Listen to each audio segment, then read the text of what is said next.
dans l'émission Parlement du monde.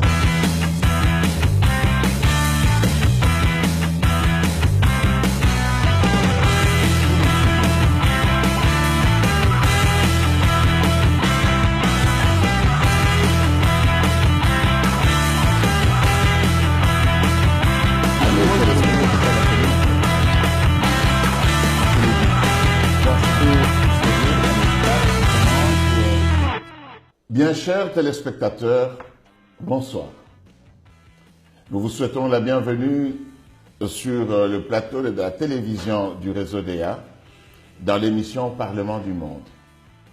Parlement du monde qui aujourd'hui aborde un sujet très délicat et très sensible, spécialement dans les milieux congolais de la RDC, mais aussi dans les milieux de tous les peuples de la région du Grand Lac. Ce sujet délicat, c'est la problématique Banyarwanda. D'aucuns me diraient, mais si c'est si délicat, pourquoi vous l'abordez? Je réponds, oui, il faut absolument l'aborder, justement parce que ce problème existe. Il est là et il interfère dans toutes nos analyses et influence toutes nos décisions, en fait. Et une deuxième raison pourquoi il faut l'aborder, oui, parce que, puisque le problème est là, il faut lui trouver une solution. Nous ne devons pas continuellement traîner ce problème comme un boulet, nous ne devons pas continuellement le subir. Ne dit-on pas qu'il faut savoir pour prévoir et pour prévenir?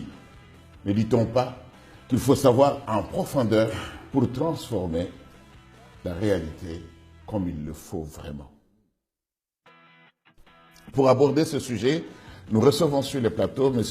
Basile Diatezoa, que vous connaissez très bien, qui n'est plus à présenter. Bonsoir, M. Basile. Bonsoir. Merci beaucoup, cher ami, d'avoir répondu à notre invitation sur le plateau. Voilà. Cette question, Banyarwanda, je veux l'aborder un peu brutalement. Qui sont les Banyarwanda?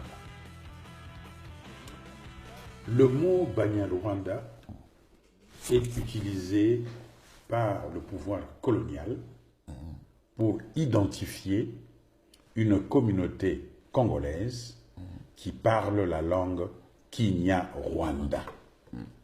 Donc déjà, à l'époque coloniale, on avait déjà identifié cette communauté congolaise. Maintenant, il faut, dans la problématique actuelle, essayer de faire une rétrospective historique pour arriver justement à éclairer l'opinion, parce que souvent il y a trop d'amalgame, il y a trop de manipulation de l'irrationnel des Congolais, et si on continue ainsi, on ne pourra jamais trouver des solutions durables pour la paix dans la région des Grands Lacs. Exact. Et comment vous les décrivez un peu historiquement, ces Banyarwanda? Comment ça se constitue, comment ça se met en place là-bas, les différents mouvements de population, tout ça, c'est comment vous... Bon, vous savez que le Congo, c'est le seul pays en Afrique qui a 9 frontières. Et dans chaque frontière, vous avez des communautés à cheval, des communautés culturelles qui sont au Congo et dans un autre pays africain. Prenons le cas du Bas-Congo. Vous avez les Bas-Congo, comme moi, j'appartiens à l'identité culturelle Congo. Vous allez en Angola, vous trouvez les Congos. Vous allez au Congo-Brazza, vous trouvez les Congos. Vous allez au Katanga, il y a les Lunda. Vous les trouvez au Congo-Kinshasa, en Zambie et en Angola. Vous avez des Babemba, vous le trouvez au Katanga, vous le trouvez en Zambie. Vous allez à l'est du Congo, vous trouvez des communautés qui sont à cheval entre le Burundi et le Congo-Kinshasa. Même chose à la frontière avec le Rwanda. Avec l'Ouganda, dans l'Équateur, vous avez les Ngwandi qui sont du côté donc, du Congo-Kinshasa, et vous le trouvez aussi en République centrafricaine. Bref, notre pays a ces communautés qui sont à cheval entre les différents pays frontaliers. Donc, ce n'est pas un mystère d'avoir des Banyarwanda qui parlent, des Congolais, donc qui parlent la langue Kinyarwanda. Surtout que ces frontières ont été tracées arbitrairement par les différents pouvoirs coloniaux de la région. Oui, je veux dire, des transplantés. À côté des transplantés, il y a d'autres catégories de Banyarwanda? Mais en 1885, quand on a tracé, disons, les frontières à la conférence de Berlin sans le consentement des autochtones africains, les puissances coloniales, en 1910, sont arrivées à réajuster leurs frontières. Si bien que, pardon, vous trouvez au Nord Kivu, par exemple, l'Allemagne avait cédé une partie de l'ancien royaume du Rwanda à la Belgique et une autre partie à la Grande-Bretagne qui colonisait l'Ouganda. Donc quand vous êtes au Nord Kivu, vous avez ce territoire qu'on appelle le Bushia, qui faisait partie de l'ancien royaume du Rwanda. Et vous allez en Ouganda, la province de Kisoro faisait partie dans l'ancien royaume du Rwanda. Mais dans les subdivisions coloniales, donc l'arrangement entre les puissances coloniales, il y a cette communauté qui s'est retrouvée au Congo belge et en Ouganda.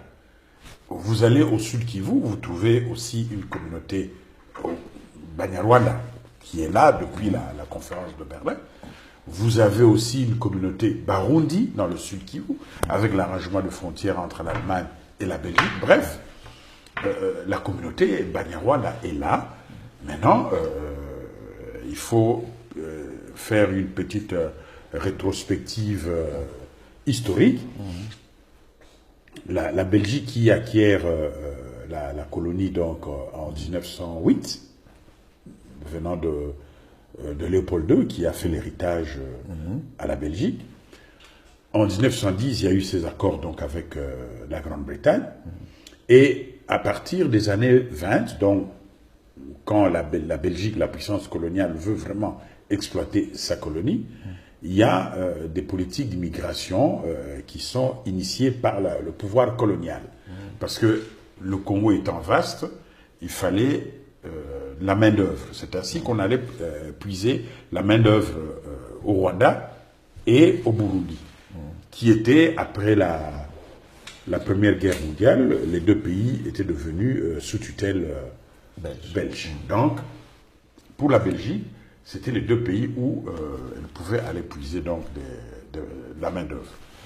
Et donc, vous avez comme on appelle, des immigrés, des rwandophones, des Banyarwanda, qui venaient du Rwanda, et les Barundi qui venaient de Burundi, et qui sont à distinguer de ceux qui étaient installés là avant, au moment de... Voilà, de tracer les frontières. Oui. Donc, vous avez les premiers, on les appelle les transplantés. Donc, la première vague de transplantés, c'est de 1925 à 1945. Ouais. Maintenant, il y a la deuxième vague des transplantés. Après la Seconde Guerre mondiale, il fallait relancer donc l'économie congolaise. Vous avez cette deuxième vague des transplantés du Rwanda, Burundi, au Congo. On les trouvait dans les mines du Katanga, dans les plantations au Kivu. Bref, il y a eu ces vagues qui sont connues. Et d'ailleurs, les archives les montrent bien que vous avez des Rwandais, des Burundais qui étaient transplantés au Congo. Okay. Maintenant, quand on a arrêté donc cette vague, parce qu'on commençait à avoir des problèmes fonciers dans ces régions où il y avait des transplantés Banyarwanda, des conflits entre les autochtones qui étaient là, par exemple, dans le nord Kivu, vous avez les Houndé, les Tembo, qui se disaient étant autochtones. Les conflits commençaient à émerger, conflits entre pasteurs, agriculteurs, bref. Ce problème n'a pas été résolu pendant la colonisation, dont le pouvoir colonial n'a pas vraiment résolu ce problème, si bien que les contradictions vont émerger à l'issue de l'indépendance. Donc, ce problème n'étant pas résolu par le pouvoir colonial, quand on arrive à la période de l'indépendance, où il fallait avoir des leaders dans les différents groupes ethniques, eh bien, c'est là que les problèmes entre Congolais commencent à émerger. Et on a en 63 les révoltes de la communauté rwandophone, donc la première révolte Kanyarwanda. Et voilà, donc toutes ces contradictions qui n'ont jamais été résolues depuis la colonisation jusqu'à aujourd'hui, eh ben, nous avons cette situation de crise permanente à l'est du Congo. Mais puisqu'on parle de Banyarwanda, alors quelle est la différence entre les Hutus et les Tutsis? Est-ce que lorsque vous parlez de Banyarwanda, les Hutus et les Tutsis sont tous concernés, ils sont tous là-dedans? Bien sûr, quand vous allez dans l'histoire précoloniale du Rwanda et du Burundi, on est dans une civilisation de la vache où le détenteur d'un cheptel assez fourni avait le pouvoir économique. Donc celui qui a le pouvoir économique, il dominait aussi politiquement. Et ça tombait au moment où on construisait donc ces royaumes, ces entités politiques. Donc les possédants, ceux qui avaient un cheptel plus élevé, détenaient donc le pouvoir, et c'est devenu en quelque sorte, disons, des éléments de stratification sociale. Donc les possédants, c'était des Tutsis, ceux qui avaient des vaches. Comme on avait les seigneurs ici en Europe. Voilà, justement, et les agriculteurs qui n'avaient pas cheptel assez fourni étaient des Hutus, donc la classe inférieure sur le plan économique et politique. Mais un Hutu pouvait devenir un Tutsi. Tout comme un Tutsi, s'il perdait son cheptel, ou s'il était en disgrâce du Mwami, eh ben, il retombait dans la classe, la basse classe, dont les Hutus. Alors, le pouvoir colonial arrive, il va évidemment, le pouvoir allemand, va gérer cette situation au profit de la classe dominante pour asseoir son pouvoir, son influence politique au Rwanda et au Burundi. Ouais. Donc la classe Tutsi va perdurer dans sa domination politique et économique. Et quand le colonisateur belge fait le relais, après donc la Seconde Guerre mondiale, le pouvoir colonial belge va utiliser cette même méthode allemande. Et évidemment, à la veille de l'indépendance, comme ce sont les Tutsis qui étaient les plus lettrés, donc les Tutsis étaient dans l'avant-garde de la lutte pour l'indépendance, le pouvoir colonial, évidemment, va manipuler la majorité Hutu pour, disons, l'opposer aux Tutsis et jusqu'à l'arrivée du concept de Hutu Power. On connaît les conséquences. Mais dans la stratification sociale même du Rwanda, vous devez savoir que dans un clan, puisqu'il y a une seule ethnie au Rwanda, quand on parle de Hutu et Tutsi, c'est pas deux ethnies, c'est pas deux tribus. C'est la même ethnie, mais c'est la même culture, c'est les mêmes valeurs culturelles. Et dans un clan, par exemple au Rwanda, dans le même clan, vous trouvez Hutu et Tutsi. Donc on trouve des Hutus qui sont dans le même clan que les Tutsis, que les Touas, les Pygmées.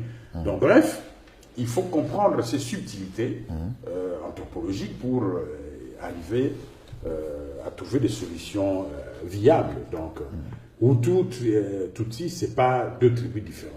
C'est la même composante culturelle, mais c'est un problème de stratification sociale. Ok. Donc, on a l'impression, du moins dans l'imaginaire populaire, on dit les Tutsis, il est de forme nilotique, et les Hutus, c'est plutôt un Muntu. Mais vous savez, le peuple rwandais, donc le Rwanda précolonial, c'est une longue histoire, c'est des 1000 ans, plus de 1000 ans. Ce sont des peuples qui se sont rencontrés, les peuples venant du bassin du Bénoué, donc les peuples dits Bantou, les autres venant du nord dits nilotiques. Quand ils se croisent, ils se rencontrent dans cette région qui était habitée par les Pygmées, parce que les premiers habitants sont des Touas, les Pygmées. Bon, dans ce mélange des peuples, des races, tout ça, bon, ils sont arrivés à façonner des entités politiques, une culture, parce que la langue Kinyarwanda, c'est une langue bantou. Parce que beaucoup croient que ce n'est pas une langue bantou. Non, le Kinyarwanda est une langue bantou. Donc, pendant plusieurs siècles, ces peuples se sont mélangés. Et aujourd'hui, moi, par exemple, j'ai des amis, quand vous le voyez, vous allez croire que c'est un Hutu, par exemple. vous allez croire que c'est un Nilotique, tout comme un Rwandais qui a peut-être la morphologie nilotique, vous allez croire que c'est un Tutsi alors qu'il est Hutu. Il faut comprendre ces subtilités sociologiques parce qu'on est Tutsi ou Hutu de son père. Parce que là-bas, c'est le système patrilinéaire. Ouais. Donc, on est Hutu ou Tutsi de son père. C'est pas de sa mère.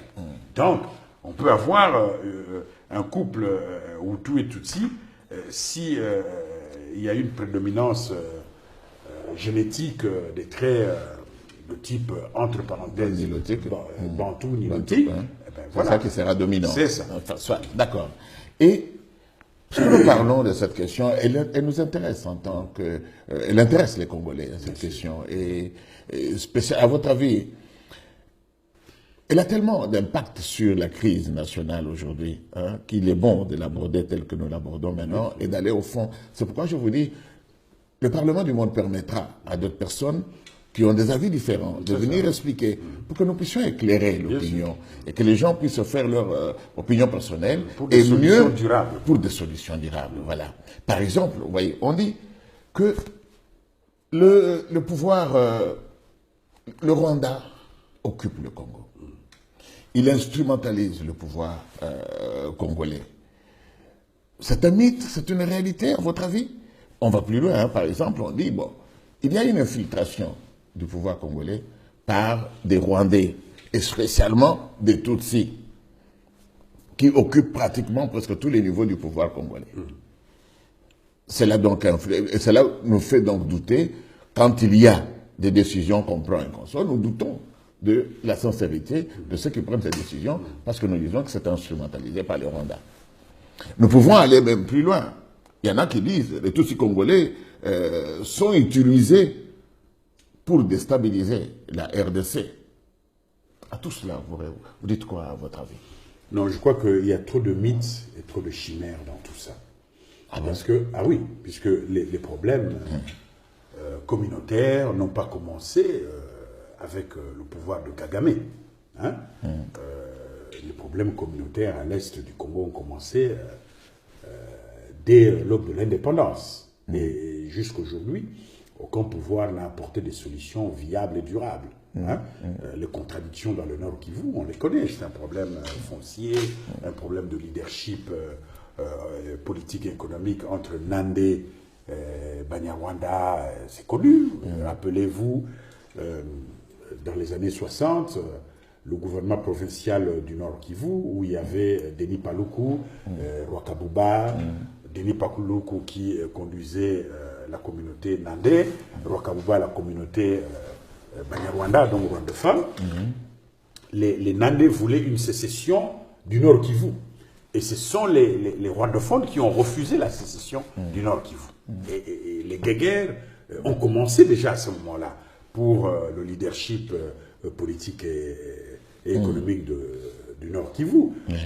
D'ailleurs, Mobutu, quand il arrive en 65, il trouve ce problème et il a dû déplacer d'ailleurs le feu Denis Paluku, qui a été nommé gouverneur dans le Bas-Congo, puis il est devenu ministre de l'Intérieur pour essayer un peu de calmer cette situation dans le Nord Kivu. Mais jusque-là, on n'a jamais apporté de solutions durables. Donc, au niveau local, il y a moyen d'arriver à ces solutions-là. Oui. Donc, dans les accusations que l'on porte aujourd'hui dans ce problème, dans ce dossier, on va vous dire, par exemple, CNDP, M23, AFDL, RCD, tout ça, c'est des mouvements qui sont instrumentalisés par le pouvoir de Kagame. Les Nkunda, les Makenga, ces gens ne sont pas des Congolais, ce sont des Rwandais. On les utilise, on fomente ces groupes-là, ces complots-là, pour déstabiliser le Congo. Est-ce qu'il faut rentrer en 1960 pour comprendre ça aujourd'hui?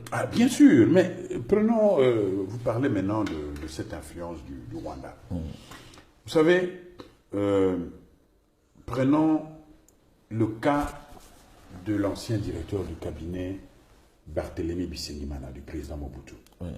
Barthélemy Bisengimana, c'était un réfugié rwandais de 59, donc du génocide de 59.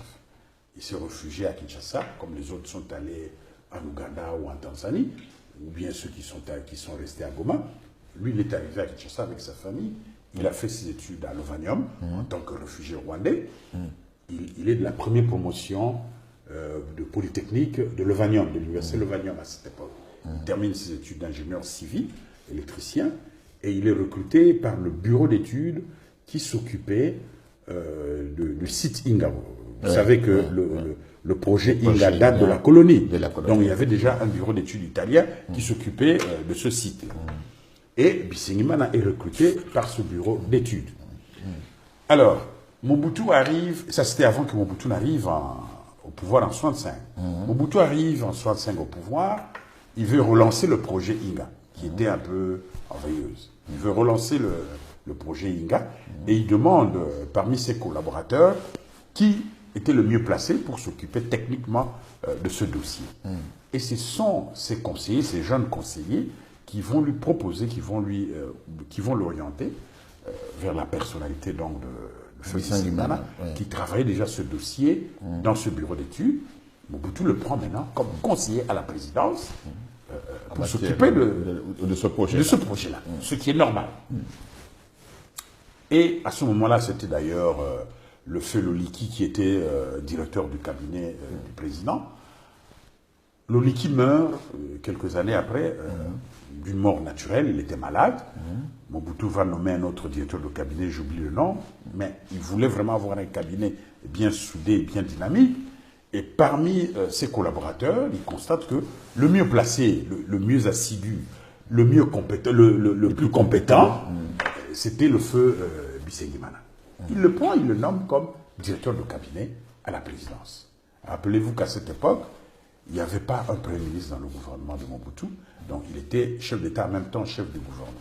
Donc Bisengimana va jouer le rôle, au fond, de premier ministre dans notre pays, en tant que directeur de cabinet du président. Et il a bien fait son job, parce que voilà le barrage Inga qui sera construit. Cette personne a géré des fonds importants pour la construction de ce barrage. Il a réussi à concrétiser ce projet. Et voilà que dans les années 70, la communauté, donc les réfugiés rwandais, donc qui sont intégrés dans la famille zaïroise, ils vont obtenir par la nationalité zaïroise par un décret présidentiel donnant collectivement la nationalité zaïroise. Ça, c'est une faute, évidemment, politique et administrative, il faut le reconnaître, parce que la nationalité, il faut une demande individuelle. Et les réfugiés rwandais obtiennent la nationalité zaïroise à cette époque. Évidemment, cela entraîne des dérives, parce que un jeune Rwandais à Kigali, un Tutsi par exemple, qui ne trouve pas du travail, bon, il n'a qu'à traverser à Goma, il achète une carte d'identité, il devient congolais. Il devient zaïrois. Bon. Donc, avec toutes les dérives qu'on connaît. Maintenant, dans les fin des années 70, le bureau politique du MPR décide que les fonctions politiques du MPR devenaient électives. Hein? Parce que c'était le bureau politique qui nommait. J'oublie encore une petite parenthèse. Il arrive la zarianisation. Donc les entreprises détenues par les étrangers devaient être zarianisées.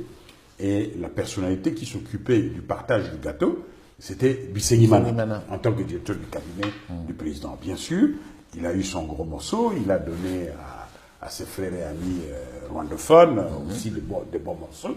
Et les autres, évidemment, les différents dignitaires vont acquérir des biens. Bon, à l'Est, évidemment, ça va commencer à susciter des jalousies. Hein, ceux qui se disent, par exemple, les vrais autochtones, ils étaient mécontents, par exemple, que dans les Massissi, que ceux qui sont venus comme réfugiés en 59 s'accaparent des gros morceaux. C'est humain, c'est normal. C'est celle des jalousies. Alors, on va maintenant imposer donc les fonctions politiques dans le MPR comme devenant des fonctions électives. C'est-à-dire qu'il faut être élu pour être commissaire du peuple ou commissaire ou bien membre du bureau politique. Et comme à l'Est, ces rwandophones détenaient le pouvoir financier comme étant des grands acquéreurs dans l'économie régionale, eh ben, ils vont évidemment gagner, avoir le gros morceau politique. Ils ont gagné des élections. Évidemment, ça a augmenté encore des jalousies, des contradictions, tout ça, jusqu'à ce qu'au sein du MPR, Mobutu est acculé par surtout les originaires de l'Est pour remettre en cause la nationalité de ceux qui sont venus en 59.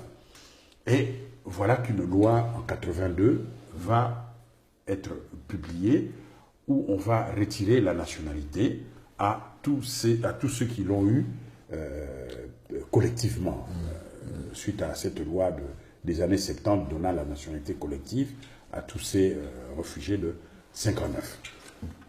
Mais vous savez déjà que dès l'indépendance, il y a des conflits communautaires au nord Kivu et au sud Kivu.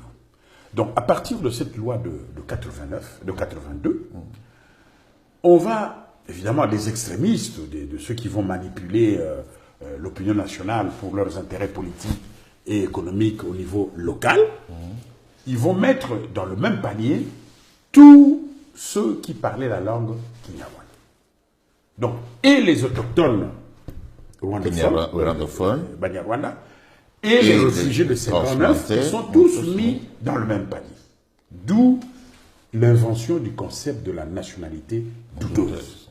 Et dans ce concept de la nationalité douteuse, tous ceux qui parlaient la langue kinyarwanda étaient dans le panier. Alors évidemment, avec toutes les contradictions, des guerres locales, intercommunautaires, et quand Bisengimana est écarté de la présidence, Mobutu a subi des pressions. Quand Bisengimana est débarqué, et comme il n'avait plus la nationalité zaïroise, puisqu'il est réfugié de 59, les dignitaires de l'Est, les autochtones, là, ont dit, bon, comme il n'est plus zaïrois, il faut lui retirer les biens acquis à la zaïrisation, puisqu'il n'était plus zaïrois. Alors là, Mobutu va dire, ah, là, je ne suis pas d'accord. Donc, si vous vous êtes agité au fond, c'est parce que vous étiez jaloux. Il gardera ses biens en tant qu'acquéreur de la zaïrisation. Donc, c'est pour vous montrer que il y a eu plusieurs raisons qui interféraient. Il y a des raisons personnelles, de jalousie, ainsi de suite, tout ça, des raisons historiques, culturelles, qui ont fait que, bon, aucun gouvernement, aucun pouvoir n'a pu apporter des solutions appropriées. Et voilà que, quand les contradictions politiques s'aggravent au niveau national, on amorce la conférence nationale dite souveraine.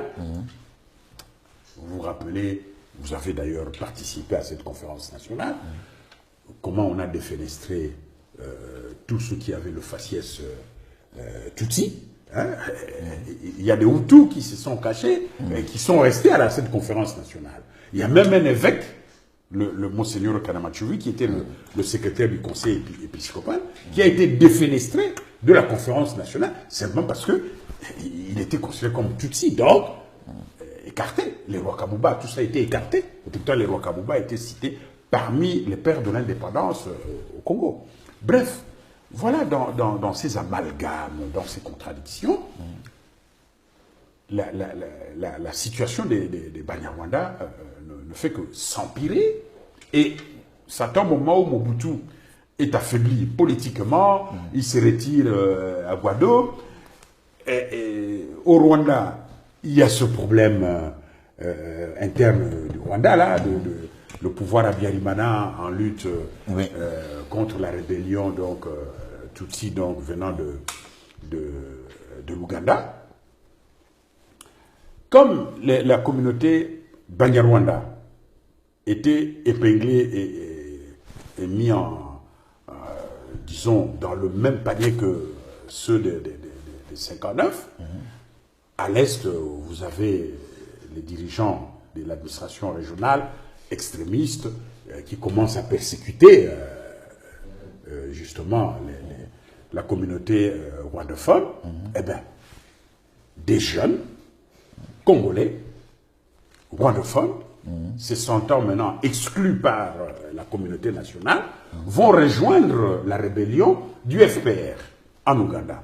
C'est ainsi que vous trouvez dans la foulée des jeunes comme les Kunda, des Makenga. Il y a beaucoup de ces jeunes-là qui sont allés rejoindre la rébellion du FPR parce qu'ils étaient déjà marginalisés, méprisés au niveau de la communauté nationale zaïroise. Donc eux, ils vont rejoindre la rébellion du FPR pour soutenir cette rébellion et que demain peut-être le nouveau pouvoir qui arriverait. Mais eux, ils sont congolais, ils sont transplantés, ils sont... Non, des Congolais. Mais il y a du tout là, dans ce lot-là, puisque la loi de 1982 a mis tous ces Banyarwanda dans le même panier. Donc vous avez des autochtones, donc des Banyarwanda autochtones, vous avez des transplantés, des enfants des transplantés, tout ça là, et vous avez des enfants de 59, donc des réfugiés de 59. Bref, tout ça était dans le même panier. Donc, ils ont été exclus de la famille zaïroise. Et beaucoup d'entre eux ont rejoint donc la rébellion du FPR. Je vous ai cité quelques noms. Ils vont soutenir la rébellion du FPR. On connaît les suites de ce drame du génocide en 1994, quand il y a eu cet afflux de réfugiés Hutus, rwandais, au Congo, donc au Zaïre, à l'est du Zaïre, avec tous les drames, toutes les conséquences sur le plan humanitaire que nous connaissons, l'insécurité, tout ça là. D'ailleurs, les Hutus génocidaires qui viennent à l'est du Congo, dans le Kivu, vont commencer à persécuter la communauté Tutsi congolaise, qui se trouve donc des Congolais Tutsi. Ceux-ci vont demander, par exemple, le soutien du gouverneur de Kivu, lui qui était évidemment dans cette haine anti-Tutsi, au lieu d'envoyer des militaires pour aller protéger sa communauté, ses compatriotes Tutsi persécutés par les génocidaires rwandais, va plutôt envoyer des militaires qui vont aller piller, tuer, tout ça là, dans la communauté. Et cela, évidemment, avec tout l'engrenage, les Hutus, les génocidaires Hutus et les militaires de l'armée rwandaise, au lieu d'être placés à plus de 150 km de la frontière rwandaise, sont parqués à l'entrée du Rwanda. Ils vont commencer à mener des actions de déstabilisation contre le nouveau pouvoir à Kigali. Or, le nouveau pouvoir à Kigali avait dans son armée, à son sein, des Banyarwanda, des jeunes militaires venant du Zaïre. Donc des Zaïrois, mais qui sont allés soutenir la rébellion du FPR. À plusieurs reprises, le Rwanda, l'Ouganda ont mis en garde Mobutu pour ce problème de réfugiés à la frontière. C'est ainsi que, comme Mobutu n'arrivait pas à contrôler ces camps de réfugiés rwandais, Kagame et Museveni ont pris l'initiative justement d'aller déstabiliser ces camps de réfugiés, et dans la foulée, ils créent l'AFDL et ils envahissent le Congo. C'est ça. Ils envahissent ils envahissent le Congo. Donc on n'a pas tellement tort lorsqu'on dit qu'ils ont envahi le Congo. Écoutez, je crois que il faut vivre cette situation politique. Moi, personnellement, vous savez que, bon, j'ai quand même dirigé l'UDPS ici dans les années 80. Donc, on était dans l'opposition contre Mobutu. On a soutenu la conférence nationale dite souveraine. Mais quand les contradictions se sont tellement aggravées, à un certain moment, on s'est dit, mais écoutez, maintenant, la seule solution, c'était la lutte armée. Et on a soutenu l'AFDL. Et nous avons soutenu. Je ne le regrette pas. Il faut voir le contexte du moment. D'accord. L'histoire est tellement abondante. Oui, parce que bon, les Laurent, tout ça là, nous tous, on était dans... D'accord, vas-y. Mais nous n'avons malheureusement pas tout le temps pour pouvoir tout aborder. Il y a tellement de choses. Et j'espère que nous aurons des occasions de revenir. Il faut bien comprendre le contexte, parce que... parce que les gens croient que c'était un complot des Tutsis, tout ça là. Non, d'accord, mais aujourd'hui, s'il vous plaît, oui. Allons à aujourd'hui pour gérer les temps. Oui. Nous reviendrons peut-être dans d'autres émissions. Mais aujourd'hui, tout cela nous a amené, tout cela, de l'indépendance et même d'avant l'indépendance, tout cela nous amène à ce qu'aujourd'hui, nous subissons des troubles qui sont provoqués à travers des organisations que beaucoup de Congolais considèrent comme étant des organisations montées à partir du Rwanda. Mais vous savez, les CNDP, tous les restes que je sais. L'AFD arrive. N'est-ce pas? Oui, il ne nous reste plus beaucoup de temps. C'est très important. C'est très important. Nous avons les temps. Oui, d'accord, mais c'est très important. Oui. L'AFDL arrive au pouvoir. On voit les contradictions entre la mouvance katangaise et la mouvance Banyarwanda. Donc les Bougera contre les Kapudji, ainsi de suite, tout ça là.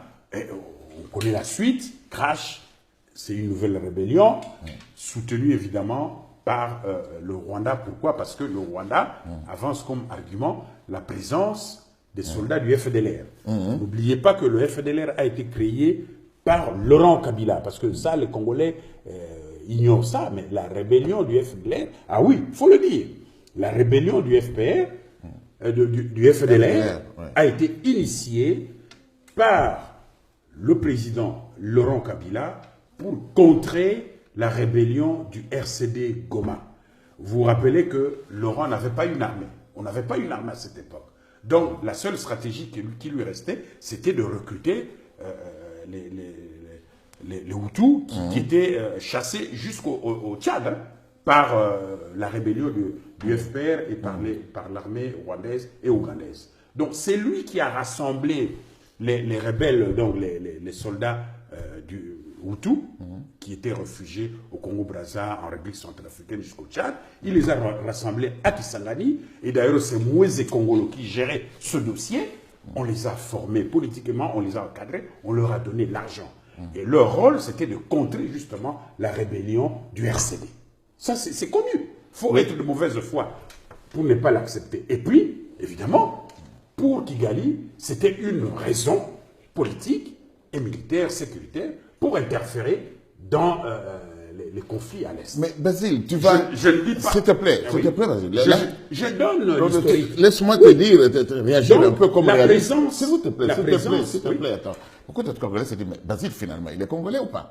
Et on va se dire, mais Basile, il va préférer finalement, il est en train de défendre les Rwandais à tout prix. Je ne défends pas les Donc Rwandais. tes frères Congo, tes beaux-frères, Kassai, tes cousins, Bandaka, tu balayes tout ça pour défendre les Rwandais. C'est ça? Non, un peu de probité morale et intellectuelle. Justement. Je vous dis que je suis dans l'action politique quand tout cela se passe.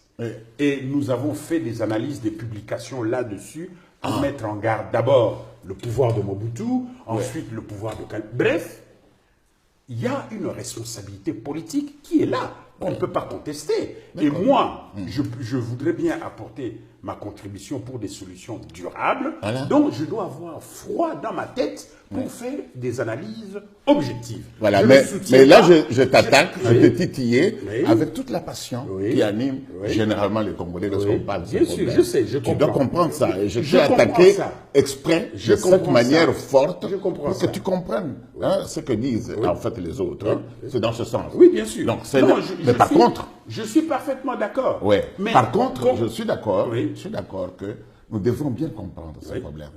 Parce que ne pas bien le comprendre peut entraîner beaucoup de dégâts. C'est ça. Ça, je suis d'accord. Je suis parfaitement d'accord. Donc, la passion que j'ai exprimée tout à l'heure, c'est la passion de tous les Congolais. Je le comprends. Voilà. Je suis d'accord. Maintenant, revenons à l'attitude objective, comme des analystes scientifiques, et faisons les choses comme il faut. Et là, je suis d'accord qu'il faut absolument qu'on aille dans le fond de ce problème et que l'on comprenne bien. Les dangers, je pense que vous comprenez les dangers de la mauvaise interprétation, où ça peut nous conduire. Mais d'ailleurs, à un certain moment, les autorités de Kigali ont lancé un pavé dans la mare pour dire, mais écoutez, si vous ne voulez pas mener des politiques intégratives de votre minorité rwandophone, eh bien, vous les ramenez, vous les renvoyez au Congo, mais avec leurs terres. Je vous ai parlé de ce problème de partage entre les Allemands, les Allemands et les autres. Tout ça là. Bon, le fait déjà de dire ça, évidemment, c'est dire, le Rwanda veut prendre une partie. Non, je crois que... Non, il faut être responsable. Je crois que c'est là le nœud du problème. Nous, les Congolais, nous devons nous approprier de la problématique Banyarwanda. C'est-à-dire que ça doit être un problème congolais pour trouver des solutions appropriées. Il ne faut pas que le Rwanda ou l'Ouganda interfèrent dans nos problèmes à l'Est. Non, ça doit être un problème congolais pour des solutions durables. C'est dans ce sens-là. Donc, je demande aux Congolais de maîtriser leurs émotions, leurs passions. Je comprends. Mais pour résoudre ce problème-là, nous devons être rigoureux et raisonnables. Il faut résoudre ce problème-là. Il faut le résoudre. Il nous faut éviter la haine, il nous faut éviter prenons comme le cas de du CNDP. plonger. Vous avez parlé du CNDP.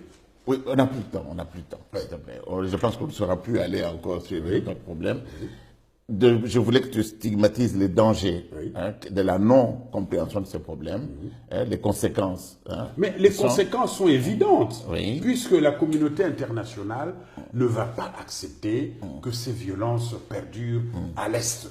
Mais regardez le cas du Soudan. Par le fait même que le gouvernement de Khartoum était incapable de mener des politiques intégratives pour qu'il y ait harmonie entre les communautés chrétiennes et les communautés musulmanes, eh bien, la solution pour la communauté internationale, c'était de casser le pays. Alors, c'est ce que je demande à la classe politique congolaise, au lieu de s'égarer dans un discours irresponsable, de se dire, écoutez, nous allons nous approprier de ce problème pour des solutions durables. Et les solutions pour vous, entre autres, en 3 mots, les solutions, ce serait par exemple, je vous ai entendu parler déjà de l'intégration.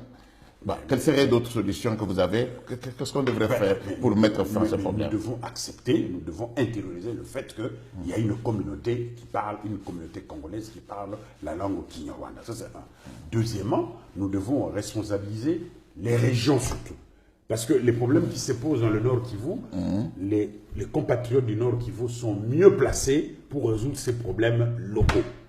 C'est pour cela que je prône un État fédéral, disons une décentralisation politique et économique pour que chaque région arrive à résoudre ses problèmes au niveau local. Ça, c'est un autre débat. Je pense qu'on n'a plus le temps de l'aborder, mais dans les solutions, lorsqu'on échangeait, vous m'aviez parlé des choses que j'ai notées et que je voulu vous entendre répéter. Vous avez parlé de l'intégration régionale, vous avez parlé des États-Unis des Grands Lacs comme une solution éventuelle, vous avez parlé de une commission de vérité, vous avez parlé d'un certain nombre de choses comme ça. J'estime que nous aurons l'occasion de revenir sur ces débats.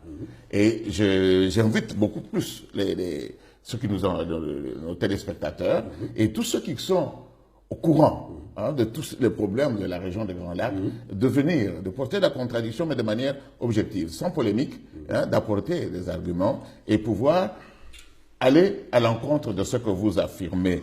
Donc pour cela, nous restons vraiment ouverts, que les gens viennent et qu'ils portent la contradiction. Il y a une dernière remarque que je peux faire. S'il vous plaît. C'est que nous devons cesser cette paresse intellectuelle. C'est-à-dire que quand il y a un problème politique qui se pose, un homme politique responsable doit chercher, à travers la lecture, les discussions, ainsi de suite, dans la probité intellectuelle. Il y a par exemple un livre que je conseille à ceux qui veulent comprendre les problèmes dans les Grands Lacs. L'Afrique des Grands Lacs, écrit par le professeur Jean-Pierre Chrétien, aux éditions Aubier, collection historique. Ça a été publié en l'an 2000. Donc c'est quand même un bouquin très récent. Je vois un sous-titre là, 2000 ans. 2000 ans d'histoire. Là, vous allez comprendre. Vous allez comprendre, par exemple, qu'il n'y a pas plus rwandais, entre parenthèses, au Congo que les Bachis. D'accord. C'est l'exemple que je donne. Je vois qu'il y a un deuxième ouvrage. Voilà. Il y a un deuxième ouvrage très important pour moi, édition Cartala, de 2008. Ça a été écrit par un politologue américain, Stewart André Scott. Laurent Kunda et la rébellion du Kivu, au cœur de la guerre congolaise. C'est un politologue, un universitaire américain qui a vécu dans le maquis pendant plusieurs mois, qui a vécu dans la région, qui a interrogé tout le monde, tout ça là, pour comprendre ce qui se passe à l'Est. Et je crois que quand vous lisez ce livre-là, vous avez les outils intellectuels pour aborder politiquement la problématique. Voilà, bien chers téléspectateurs, je vous convie donc à vous documenter, à vous informer en lisant ces deux ouvrages, et certainement, je m'en doute, il doit y avoir d'autres ouvrages. Bien sûr, il y en a d'autres. Qui traitent de la question. Je dis, voilà. Et je renouvelle l'invitation à tous ceux qui sont d'un avis contraire qui viennent de venir d'avancer leurs exact. arguments, Voilà. et le moment venu, on pourra même organiser une sorte de débat entre les deux groupes distincts et en face de M. Basile. Mais je tiens à souligner une chose. Je n'ai rien à voir avec le Rwanda. Ni avec le... Rien. D'accord. Moi, en tant qu'homme politique qui se veut responsable, quand il y a un problème qui se pose dans une localité, dans mon pays, je me donne ce droit et ce devoir d'apporter ma contribution pour des solutions durables.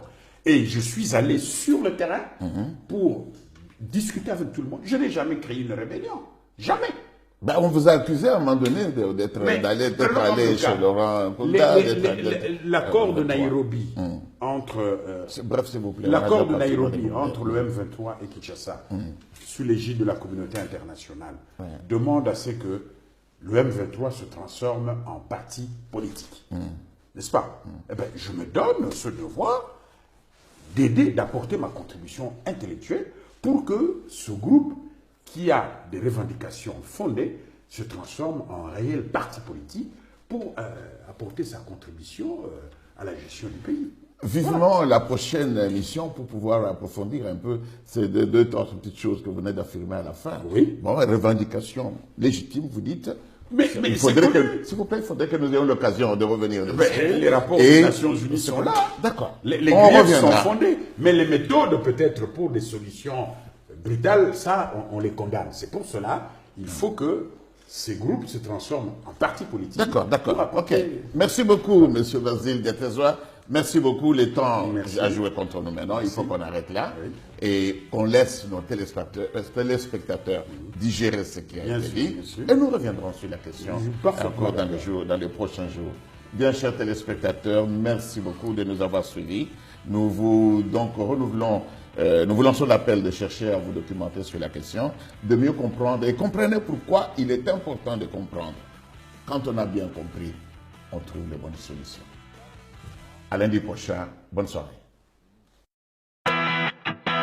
Dans l'émission Parlement.